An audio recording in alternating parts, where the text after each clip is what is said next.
Welcome to the Support Raising Podcast, a ministry of VIA. I am your host today, Callie Davis. I'm part of the Generosity team, and I'm excited to, on this podcast, bring you the best leaders and practitioners in our three areas of focus, which is spiritually healthy, vision-driven, and being fully funded. And we really hope that their insight will help you move forward in your partnership development.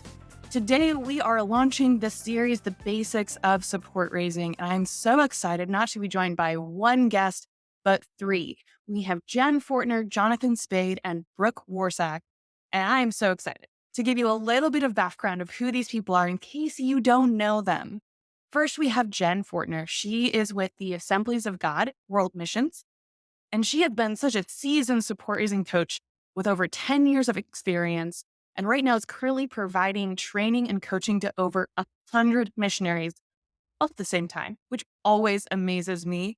If you've never heard of group coaching and how to do that well, I learned that skill from Jenn. Not that I do it to the same extent you do, but I mean, just a world of experience and then just so much growth that you've had a chance to be a part of so many people's stories is incredible. Also, the author of Financial Partnership Development, Fundraising Made Relational. Jenn, thank you so much for joining us today. Oh my gosh, thanks for having me. Appreciate it, Callie. Absolutely. Brooke is joining us from the Navigators. She is a ministry partner development training specialist, and she trains and coaches new staff and is focusing on helping them grow and develop their support team and launching successfully. She's been doing that for over 11 years. Brooke, thank you for joining us today. Thanks, Callie. I'm glad to be here.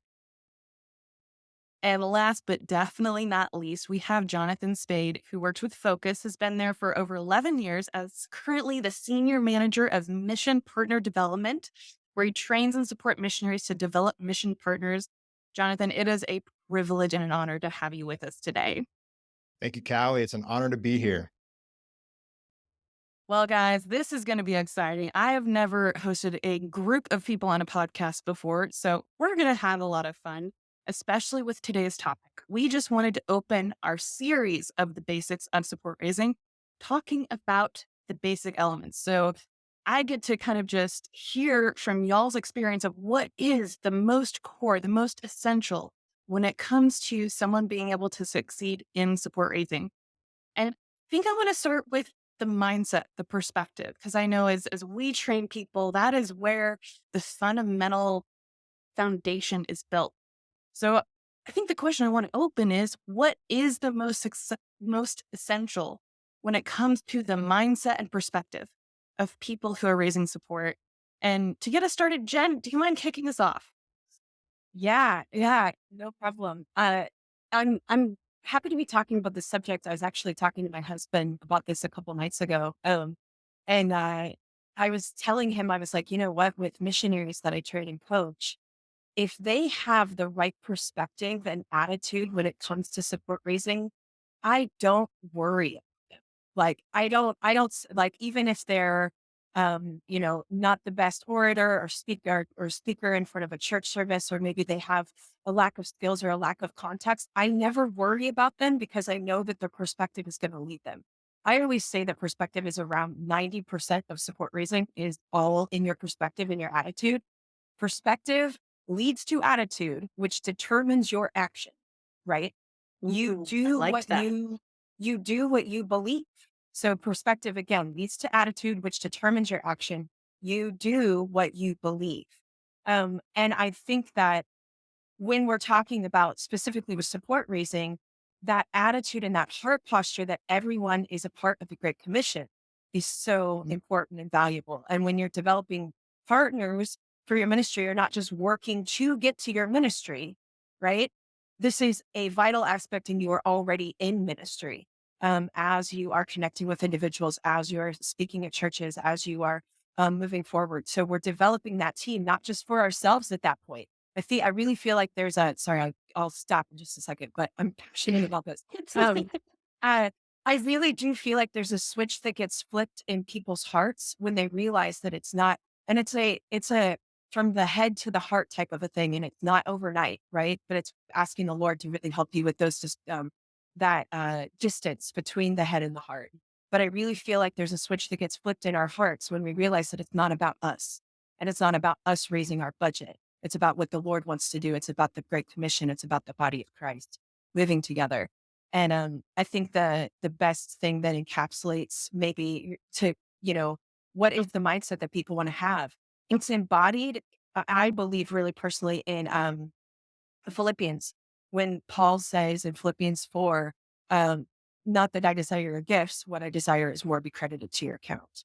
And I feel like that's a hallmark verse for me anyway, as I coach and train missionaries in the perspective, because I think it embodies that principle that it's not about us and it's not about the yeses and the nos that we get, but it's about whether or not I minister to the person in front of me. So, yeah. Yeah. Thanks for letting me be long-winded there. I'm sorry. No, you're Yeah. good. Brooke and Jonathan, I would love you guys to chime in. What do you see as defining in the perspective of people that are successful? Well, how have you seen that? Go ahead, Brooke. Um, I was just talking to a new staff person in our organization the other day, and I was asked, when people fail at fundraising, what are the top reasons? And my only answer was when they don't believe that it's as essential as their ministry work is. Oh, yeah. So, right off of what Jen was saying, I truly believe that the mindset of this is as vital as my actual ministry work is what is making people successful. There are all kinds of logistical hurdles that they might have to get over. But if they don't believe this is the way to accomplishing the mission work that God has called me to, then they're not going to be successful. There's just not going to be that conviction needed that this is a vital piece of work in and of itself. It's not a necessary evil or just something to get checked off, but it is as critical as the people I'm doing ministry work with. So that was my kind of response to this staff person in particular. If you're going to be successful, this is it. So I really believe anyone getting started in fundraising has to first evaluate, do I believe that this is essential to my ministry work? Yeah, I mean, I agree wholeheartedly with everything that Jen and Brooke is saying. The spiritual conviction about God's call and his heart, like fundraising almost in some ways doesn't make sense unless it's about the Great Commission. It's the only way that I would want to go and fundraise is if this is somehow advancing God's plan for salvation for the world.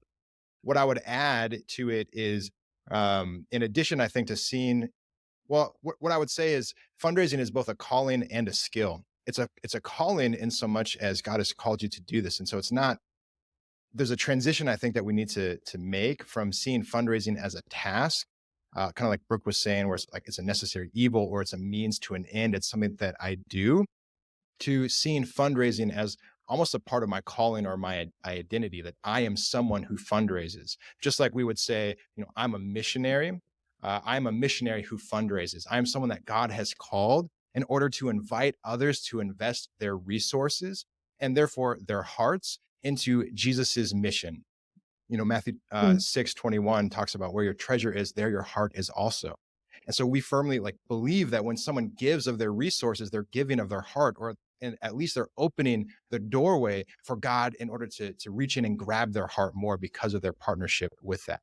And one last thing that I'll say about it is when you see yourself as someone who fundraises, as fundraising is a part of your calling, it becomes a little bit easier to begin to incorporate it into your schedule. When we surveyed some of the best funded missionaries in our ministry, we found that those, maybe not surprisingly, but those missionaries who were successful had found a way to incorporate fundraising into their daily lives or their weekly lives. They were scheduled actions. Habits are things that you do so often that they become kind of a stable part of who you are. And so if you see yourself as someone who fundraises, as a fundraiser, and you develop the habit of fundraising and building that into your daily or weekly task, in addition to all of the other skills or tasks that you have to do, then it can become a stable part of who you are. That all of a sudden it's not something separate from the rest of my mission. It's just a part of who I am. And as I'm thinking about the people that God has called me to on mission and college campuses, for example, I'm also thinking about the people that God has called me to be on mission to on my support team. Loving this. Yeah, that's good, Jonathan. You see, you guys have faced so much of the people like missing or losing some of that perspective, and you see the result of kind of that struggle. What have you guys done to help? Is there like as people are listening, like, yeah, I want that perspective. I want to grow that perspective.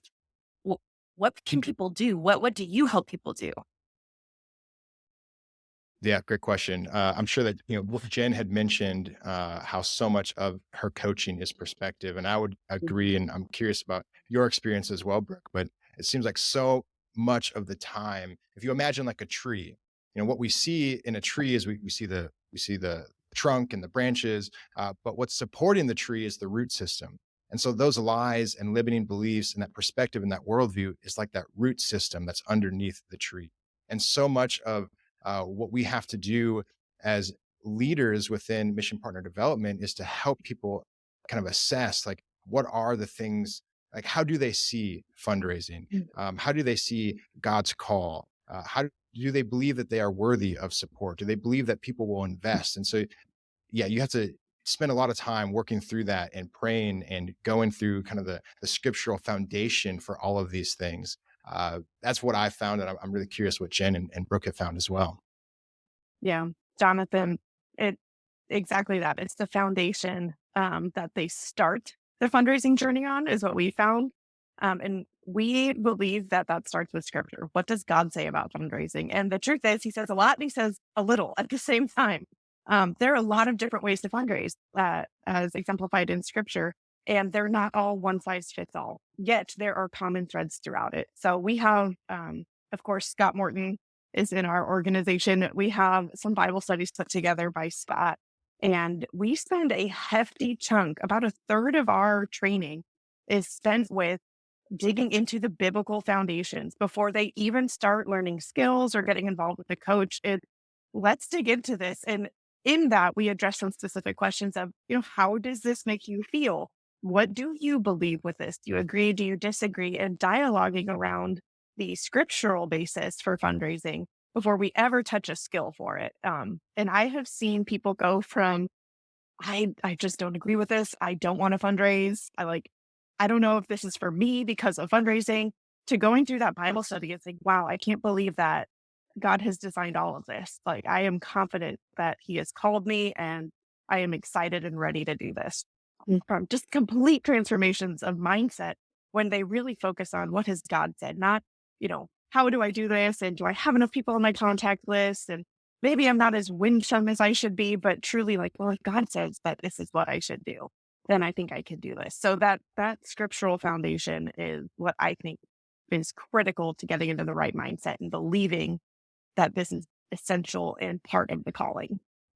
Um, Dang, I would say an aspect I see in kind of folding onto this perspective. I'd love to hear you. I think you're right. Where we start is the Bible. I think what I've also seen so helpful is coaching.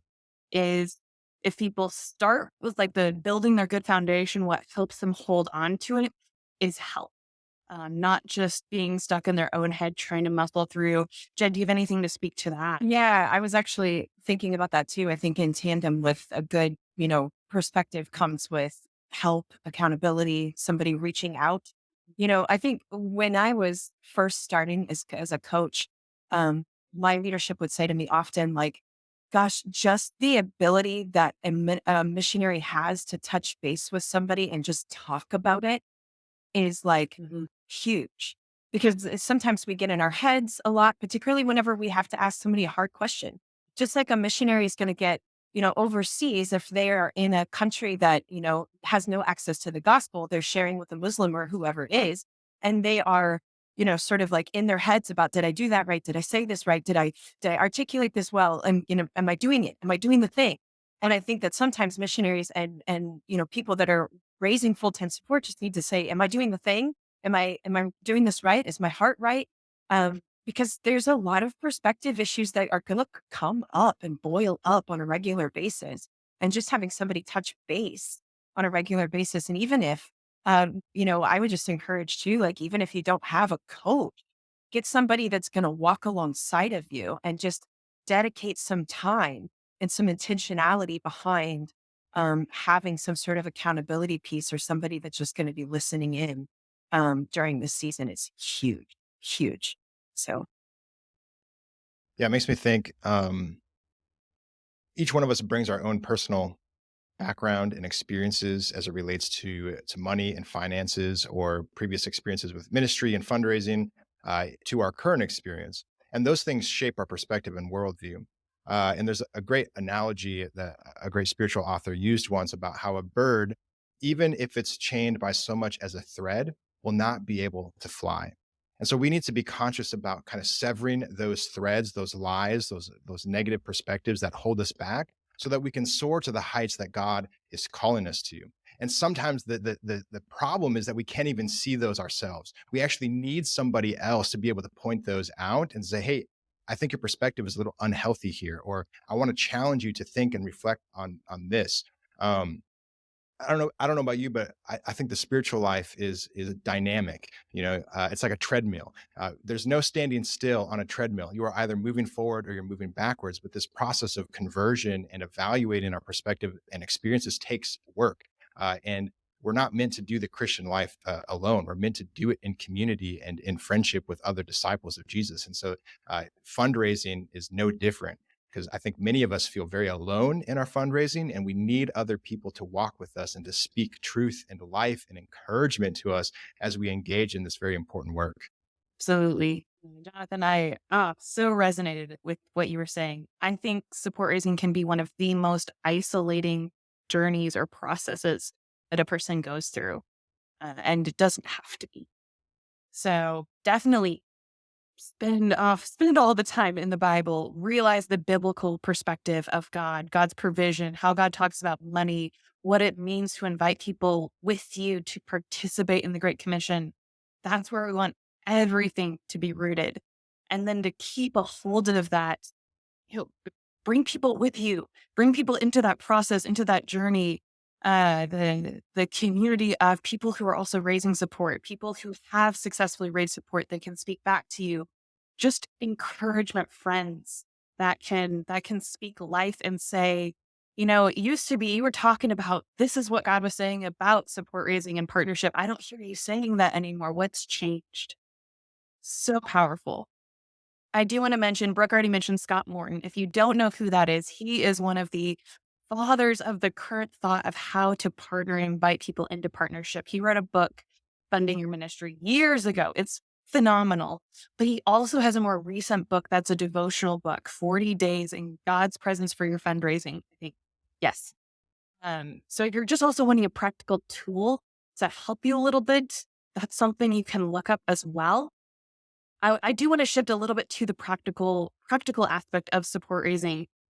So after we have a foundation in this perspective, which is going to help keep us grounded, what are the actual essential skills that you see as really vital for someone being able to successfully reach out to people, share what they're doing, and building a partnership team?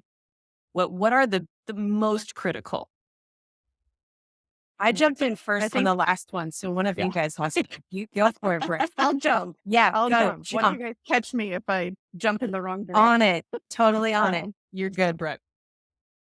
I think two things come to mind immediately. The first being time management, which sounds so simple, but it really boils down for me to have a plan for each day, each week while you're fundraising. So yeah, you have a total budget number and what you're trying to shoot for, but how is that going to look each week, each day?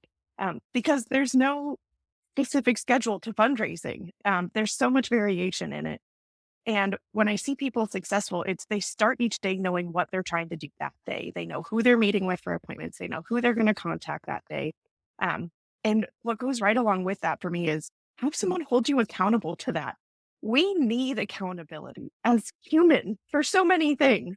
And fundraising is just the same. We already talked about the value of having that coach to help you as you process through the fundraising. It's the same in doing the work you say you're going to do. And of course, we want to honor any commitments we make and do that work, but have someone check in with you. I always encourage people, okay, if you don't have a coach, get yourself just a babysitter, a friend, someone you can say, hey, I'm going to make 10 phone calls today. Can you ask me at the end of the day how it went? Just anything so you know somebody else knows what you're trying to do, is thinking of you, hopefully praying for you, ask them to. but really having a plan for your days and your weeks and having somebody that you're talking to about that plan that's going to hold you lovingly accountable to doing that work are some of the top success factors for actually getting it started and getting it going and keeping it going. That's a great skill. I would agree. Time management. One of the ones that I would add is the ability to pick up the phone and make the phone call. I'm not sure if you've heard of the idea of like the circle of control versus circle of concern, but if you imagine like two concentric circles, one within the other, the outside circle is your circle of concern. There are all kinds of different things that we are constantly concerned about. When it comes to fundraising, we're concerned about, will this person say yes? Will this person say no? Will they reject me? Will they like what I'm doing? Will they like me? Will they give $100 a month? Will they give 5,000? Will they not give anything? The list goes on. But the inside circle is our circle of control, things that we can actually influence. We cannot do anything about whether or not someone will give or how much or when.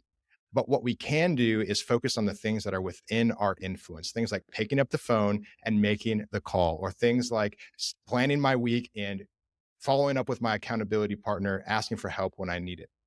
Those are things that we can actually do. And I just like level the playing field and say, don't even worry about what they're going to say. Your only job is to pick up the phone, call people, and get in front of them to present your ministry vision and invite them to partnership. That's it. Don't worry about anything else.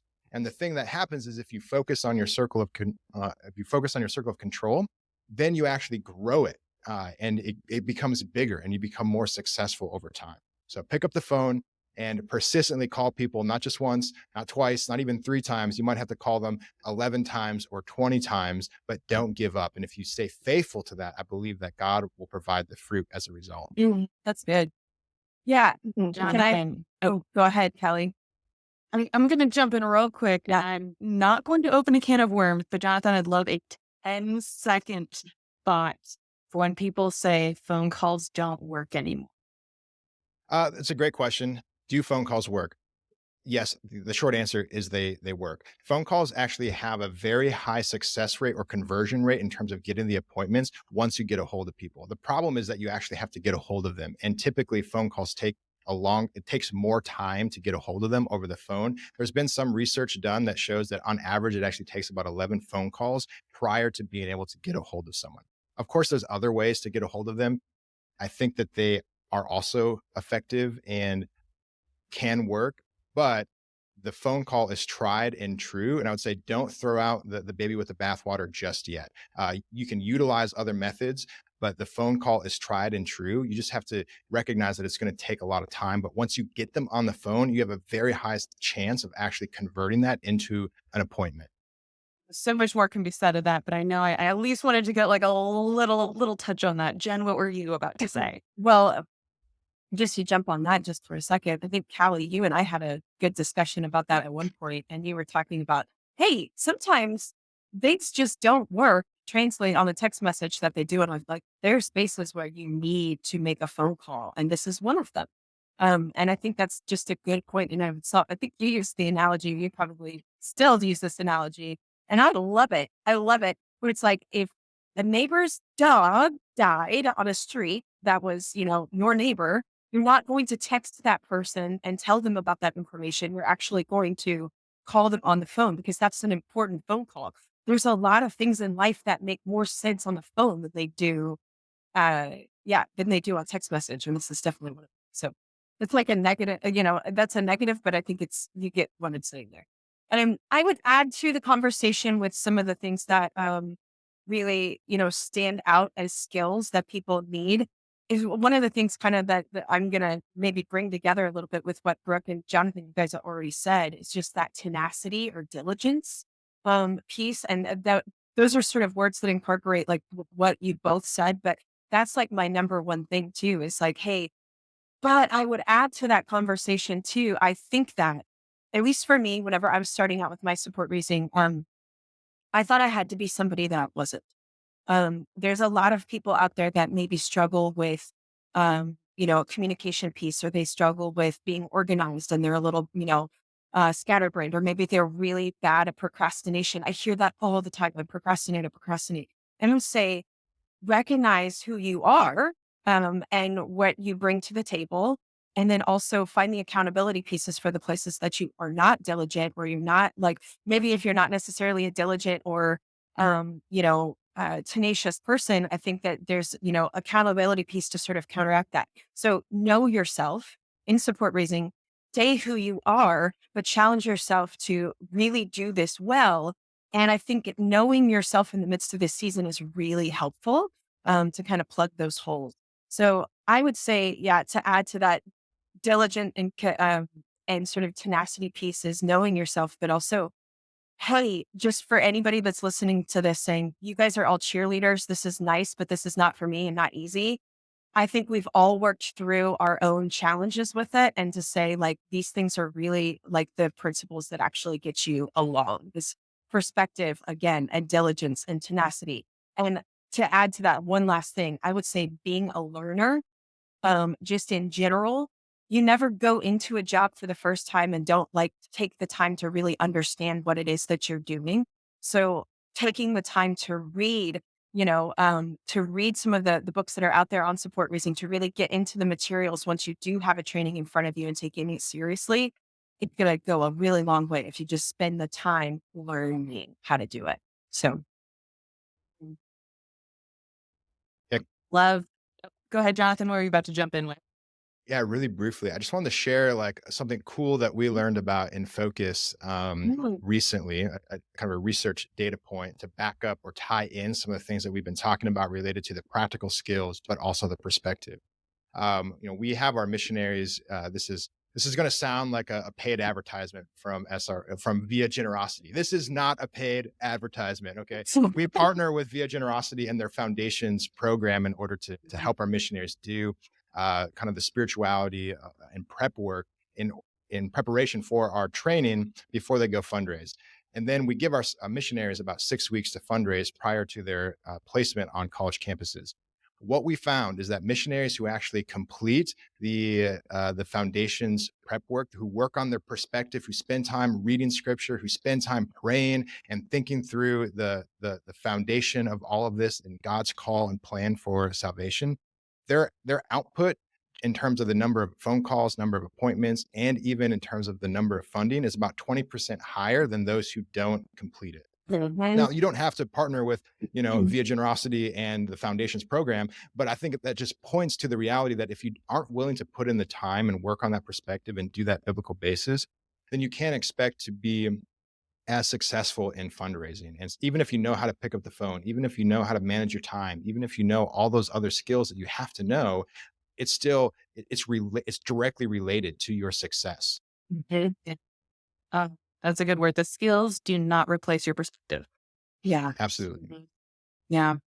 Well, guys, we are nearing the end of our time. And I just want to know, could you each give us maybe one thought of encouragement, recommendation for our listeners before we wrap up? Yeah, I'll jump in and I'll just share, kind of what Jen was saying in terms of the being willing to practice and develop a skill, to recognizing that it's a skill that you can grow in.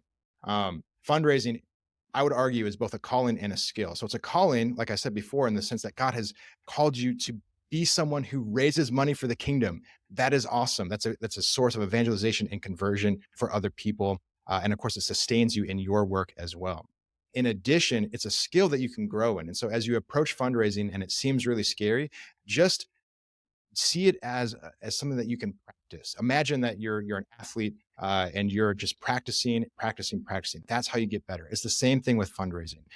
You show up and you keep practicing. You try something, and if it didn't work, you go back to the drawing board and you evaluate it and you refine it and you just keep practicing. And if you're persistent, if you have that tenacity, like Jen was saying, and you continue to have that practicing mind, continue to trust in the Lord, I'm confident that God will provide for you and that you will be able to sustain mission for a very long time. So that's my encouragement. See it as a calling, and see it as a skill that you can develop. So have a practicing mind towards fundraising. Yeah. I think for me, like just a final like quick thought, be yourself, be who you are. Um, and I think get really clear and passionate on your calling. and clear that this is biblical, that this is a part of it, that this is ministry, that this is a vital aspect of your ministry. And again, all of that stuff is going to lead into your action. And again, I think we've all kind of said it in different ways, but the people that are doing this well are the ones that have the perspective and the attitude and the heart posture behind it. And you can get everything else, but you can't teach somebody how to have that perspective. That comes from the heart. You can teach everything else when it comes to support raising. You can practice, practice, practice and get better and grow. But that's the one sticking point. That's the thing. That is the thing I think that encapsulates all of it and wraps it all up and makes it possible is whenever you see this as ministry. So, Yeah, I think I would add to both of those fabulous thoughts that fundraising is as personal and specific as our own walks with the Lord are. Like there are universal principles and skills, but when it comes to building that conviction and trusting in that calling, take the time with the Lord, take the time with the scriptures, take the time with mentors to really understand your place in that and to understand that if God has called you to the ministry work, he's also called you to the fundraising work. And what is that going to look like for you? There's so many unexpected blessings along the road of fundraising that are so further beyond just the money. You're gonna raise funds for your ministry work, but there's so much more that can come from it. So open your heart to the blessings the Lord has in that and the journey and the faith and all of the growth that's going to come as you lean into and embrace the fundraising journey through building all that foundation. This just came to my mind. I just want to share this really quick. What you said, Brooke, about how if God's called you to this mission and he's calling you to fundraising is so true. What I would add to that is when we have missionaries who fundraise, we literally can't send you alone. So when God calls you, he actually doesn't just call you. He's actually calling 40 to 50 to 100 of people like friends, families, people that you don't even know to this mission as well. So don't think about it just as like, oh, this is my call that God's calling me to mission. Yes, that's true. But he's also calling all these other people as well, because we literally cannot send you alone. We have to send you supported by a ministry team of praying and giving individuals. And so your task is to trust the Lord and go find out who else God is calling to this mission with you. And I think that has been something that's been so encouraging to me when I'm tempted to doubt or feel alone, to recognize I'm not alone. God's inviting other people to support me in this work. I just have to go find out who they are. Such good, valuable input, guys. Thank you so much. I know today was a really broad overview. We barely got to dig even an inch below the surface on so many different areas. So if you're listening, I encourage you, stay tuned for the rest of our series. But also, if you're immediately wanting a little bit more, you're wanting, how can I know more, hear more, read more? Please do know we've got over 200 other podcast episodes that many of them dive into each of these topics with a number of different guests. We have articles that you can read and search through to find something that really does hit more specifically on one of these topics. So we don't want to just leave you here with the 10,000 foot view. There is so much more that you can learn, can listen to. I know just even the organizations represented here have a lot of resources. So please don't think this is it. But thank you again, Jenn, Brooke, Jonathan. It has been an honor to have your experience, your expertise join us today. And listeners, thank you for joining us as well. We hope you are a little bit more encouraged and a little bit more equipped, and we hope to see you again. Have a great day.